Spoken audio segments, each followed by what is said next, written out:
Hello everyone, welcome back to the channel once again. तो NEET 2023 की revision series को continue करते हुए हम लेके आ गए हैं एक नेक्स्ट चैप्टर जो कि है इकोसिस्टम। कवर करेंगे इस पूरे चैप्टर के एमसीक्यूज़ को एंड पीवाईक्यूज़ को इन जस्ट वन वीडियो। बस stay tune till the end क्योंकि आपको एंड में मिलने वाला है माइंड मैप। एज़ यूजुअल आपको हमारी पहली वीडियो से पता चल गया होगा। अगर आपने लास्ट चैप्टर की रिवीजन नहीं देखी है तो जाके पहले उसे सॉल्व करिए, then come to this side and let's start with the chapter ecosystem. तो एक बार दोबारा बता देती हूँ कि इस बुक में हमारे पास बुक कौन सी है। हमारे पास बुक है ओसवाल की 35 years NEET UG solve paper chapter wise and topic wise 1988 से 2022 ईयर वाली बुक। ये अभी बिल्कुल फ्रेश है नीट 2023 के लिए। ठीक है, तो इसमें हम वीडियो में कवर क्या करने वाले होंगे, हमारे पास जो भी चैप्टर है उससे रिलेटेड जितने भी पीवाईक्यू इसमें दिए हुए हैं chapter wise and topic wise वो हम कवर करेंगे। So let's just start without wasting any time.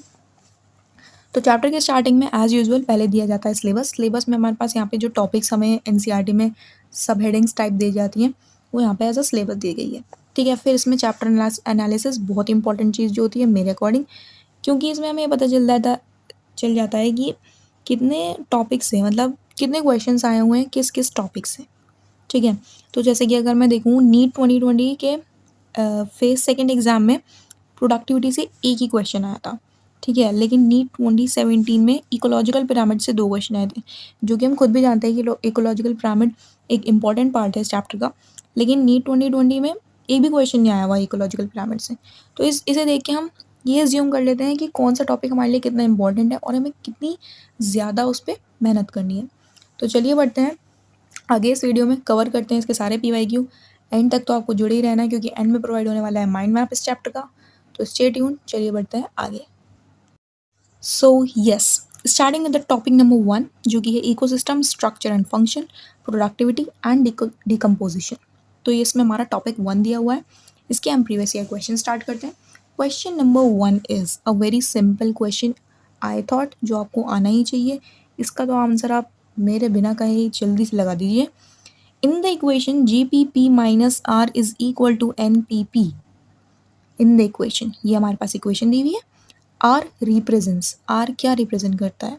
ठीक है, सबसे पहले तो आप कमेंट सेक्शन में GPP और NPP की फुल फॉर्म डाल दीजिएगा, उसके बाद आप इसका आंसर ज़रूर डालिएगा। ठीक है, तो इसका आंसर क्या होगा, आई होप आप सबको पता होगा। इसका आंसर होगा A option, respiration losses. Next question देखते हैं। In relation of gross primary productivity and net primary productivity of an ecosystem which one of the following statement is correct. Option A, gross primary productivity is always more than net primary productivity. Option B, gross primary productivity and net productivity are one and same. Option C, there is no relationship between gross primary productivity and net primary productivity. Option D is gross primary productivity is always less than net primary productivity. Write down the answer in the comment section or on the paper. The correct answer is option A, gross primary productivity हमेशा ज़्यादा होती है net primary productivity से। सो the correct answer is option A. Next question is question number 3, which of the following statement is incorrect. कौन सी statement incorrect है ये बतानी है। स्टेटमेंट वाले क्वेश्चन थोड़े से हमें घुमा देते हैं, ये तो ऑप्शंस वाले ही हैं, अभी आगे स्टेटमेंट बेस्ड भी आएंगे वो भी थोड़ा सा घुमा देते हैं, लेकिन उन पर भी अगर हम थोड़ा सा ज़्यादा फोकस करें तो वो भी हमारे सही हो सकते हैं। Option A is biomass decreases from first to fourth trophic level. Option B, energy content gradually increases from first to fourth trophic level. Option C is number of individual decreases from first trophic level to fourth trophic level. Option D is energy content gradually decreases from first to fourth trophic level. Write down the answer, and the answer will be option number B, energy content gradually increases from first to fourth trophic level. हमारी जो energy content होता है वो first to fourth trophic level पे जाने में increase हो जाता है। Okay, next question is question number 4, the rate of decomposition is faster in the ecosystem due to the following factor except. Option A, detritus rich in sugars, warm and moist environment, presence of aerobic soil microbes. Option D, detritus richer in lignin and chitin. So the correct answer is option D, detritus rich in lignin and chitin. Question number 5, Presence of plants arranged into well-defined vertical layers depending on their height can be in tropical savanna, tropical rainforest, grassland, temperate forest. So the correct answer is option B, tropical rainforest. Next question is the term ecosystem was coined by A. Warming, B. Odom, C. Tansley, and D is Haeckel. So the correct answer is option C, Tansley. Next is question number 7. In an ecosystem, the rate of production of organic matter during photosynthesis is termed as option A, net primary productivity, option B, gross primary productivity, C, secondary productivity, D, net productivity. So the correct answer is, I hope you guys have written the answer. So the correct answer is option B, gross primary productivity. Question number 8. Secondary productivity is the rate of formation of new organic matter by decomposers, producers, parasite, consumer. So the correct answer is option D, consumer. Next, the breakdown of detritus into small particles by earthworm is a process called mineralization, catabolism, humification, fragmentation. Answer is option D, fragmentation. Question number 10. The biomass available for consumption by herbivores and decomposers is called secondary productivity, standing crop, gross primary productivity या फिर NPP, net primary productivity.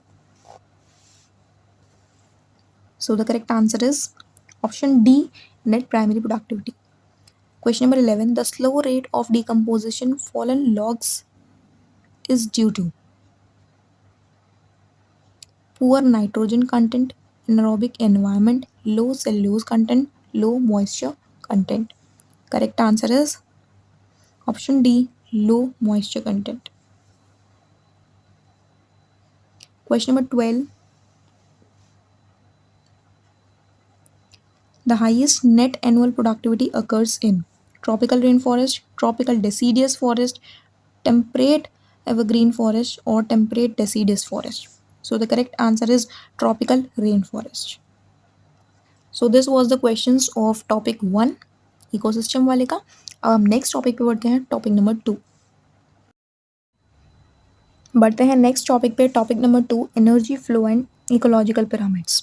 तो first question है which of the following statement is not correct, यानी कि incorrect statement पूछी है. Pyramid of numbers in a grassland ecosystem is upright. Pyramid of biomass in sea is generally inverted. Pyramid of biomass in sea is generally upright. Pyramid of energy is always upright. So the correct answer will be option C. Pyramid of biomass in C is generally upright. ये correct नहीं है. Question number 2. Match the trophic levels with their correct species examples in grassland ecosystem. Column 1 दिया है, column 2 दिया है. ठीक है. Column 1 में है 4th trophic level, 2nd trophic level, 1st trophic level, 3rd trophic level. Column 2 में है क्रो, वल्चर, रैबिट, ग्रास.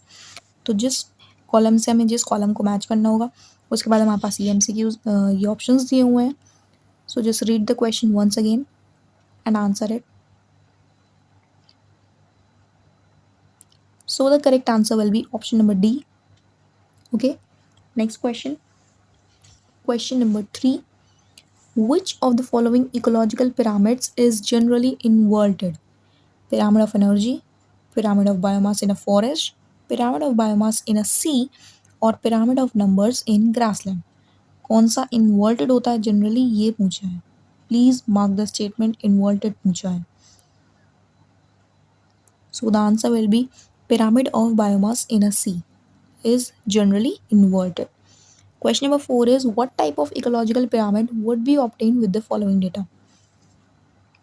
अब इसमें क्या है, इसमें हमें कुछ डेटा दिया हुआ है. ठीक है. इसमें से हम कौन सा इकोलॉजिकल पिरामिड बना सकते हैं या बन सकता है इस डेटा से, वो हमें बताना है. ठीक है. ऑप्शन हमें दिए हुए हैं upright pyramid of number, pyramid of energy, inverted pyramid of biomass, upright pyramid of biomass. ठीक है. आप एक बार इस डेटा को ध्यान से देखिए और फिर आप मुझे क्वेश्चन ऑप्शन बताइए कौन सा सही है. So the correct option is inverted pyramid of biomass. I hope your answer will be correct. So the next question is, which ecosystem has the maximum biomass? Option A is forest ecosystem, grassland ecosystem, pond ecosystem, or lake ecosystem. So the correct answer is A, forest ecosystem.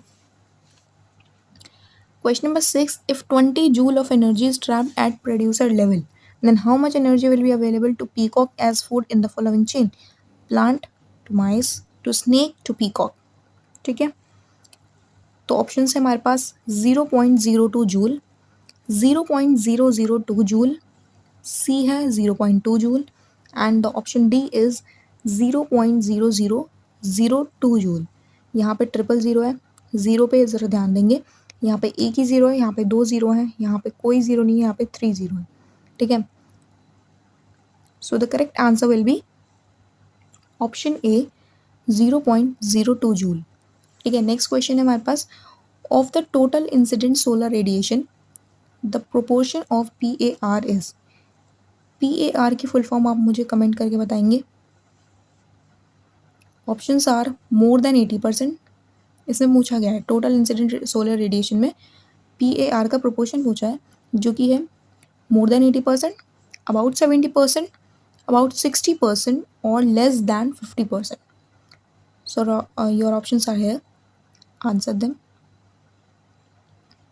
So the correct option will be option D, less than 50%. Next question is, which one of the following statement for pyramid of energy is incorrect whereas the remaining 3 are correct? हमारे पास 4 statement दी हुई हैं, 3 इसमें correct होंगी और एक incorrect होगी. इसमें basically पूछा यही है कि इनकरेक्ट कौन सी है, लेकिन ये लाइन देख के ना कंफ्यूज हो जाते हैं हम. whereas the remaining 3 are correct, वही बात तो वही हो गई, कब बाकी 3 तो करेक्ट ही होंगी जब एक इनकरेक्ट है तो. ठीक है, तो स्टेटमेंट पढ़ते हैं. It is upright in shape, it its base is broad, it shows energy content of different trophic level organism, it is inverted in shape. इसने बोला it is upright in shape, it is inverted in shape. अब जिसे पता होगा कि energy of pyramid, pyramid of energy shape में कैसा होता है, वही इस क्वेश्चन का आंसर बता सकता है.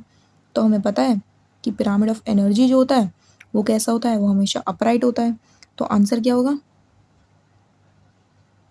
Option D, inverted in shape, क्योंकि ये तीनों तो सही हैं. अपराइट भी होता है, बेस भी ब्रॉड होता है, एनर्जी कंटेंट की भी बात सही है, इन्वर्टेड तो वो होता ही नहीं और इसने पूछी ही इनकरेक्ट है. तो हमारे पास इन्वर्टेड इन शेप, ये चीज़ गलत है. Next question is question number 9, the mass of living matter at a trophic level in an area at any time is called humus, standing state, standing crop या detritus. Correct option is C, standing crop. Next is, which one occupies more than one trophic level in a pond ecosystem? Option A, zooplankton, B, phytoplankton, C, fish, D, frog. Correct option is C, fish. Next and last question of this topic, pick up the correct statement regarding food chain. Removal of 80 tigers resulted in greatly increased growth of vegetation. Removal of most of the carnivores resulted in increased population of deer. Length of food chain is generally limited to 3 to 4 trophic level due to energy loss. Length of food chain may vary from 2 to 8 trophic levels. ABCD हमारे पास 4 option दिए हैं, ये बताना है कि कौन सी सही हैं स्टेटमेंट्स. ठीक है, दो स्टेटमेंट यहाँ पे सही होंगी, वो दोनों हमें बतानी है. तो जो दो सही हैं वो है सेकेंड एंड थर्ड वाली, यानी कि option B is right, second and third. तो ये थे टॉपिक 2 के 11 क्वेश्चंस. अब बढ़ते हैं हम नेक्स्ट टॉपिक पे, टॉपिक नंबर 3. सो हमारे पास लास्ट टॉपिक आता है topic number 3, ecological succession and nutrient cycling. First question कहता है, the amount of nutrients such as carbon, nitrogen, phosphorus and calcium present in the soil at any given time is referred as. So the answer will be option D, standing state. Question number 2, which one of the following would appear as the pioneer organism on bare rocks? Green algae, lichens, liverworts, mosses. Correct option is option B, lichens. Question number 3, secondary succession takes place on या फिर in bare rocks, degraded forest, newly created ponds, newly cooled lava. Option correct जो है वो है option number B, degraded forest. बढ़ते हैं next question पे। So next question is question number 4, the natural reservoir of phosphorus is fossils, seawater, animal bones, rocks. So the correct answer will be option D, rocks. Next question, the second stage of hydrosphere is occupied by plants like Azolla, Salix, Typha, Vallisneria. Correct option is D, Vallisneria. Next question, I hope you are writing the answer on your paper or in the comment section, and let me know your score in the end of the video. Next question is, which one of the following statement is correct for secondary succession? Option A, it is similar to primary succession except that it has a relatively fast pace. It begins on a bare rock. It occurs on a deforested site. It follows primary succession. So the correct option is A, it is similar to primary succession except that it has a relatively fast pace. Question number 7, the correct sequence of plants in a hydrosphere is. Options are Pistia, Volvox, Scirpus, Hydrilla, Oak, Lantana. Volvox, Hydrilla, Pistia, Scirpus, Lantana, Oak. Oak, Lantana, Volvox, Hydrilla, Pistia, Scirpus. Oak, Lantana, Scirpus, Pistia, Hydrilla, Volvox. Correct option है option number D. Oak, Lantana, Scirpus, Pistia, then Hydrilla, then Volvox. So ये थे आपके PYQs of the chapter ecosystem.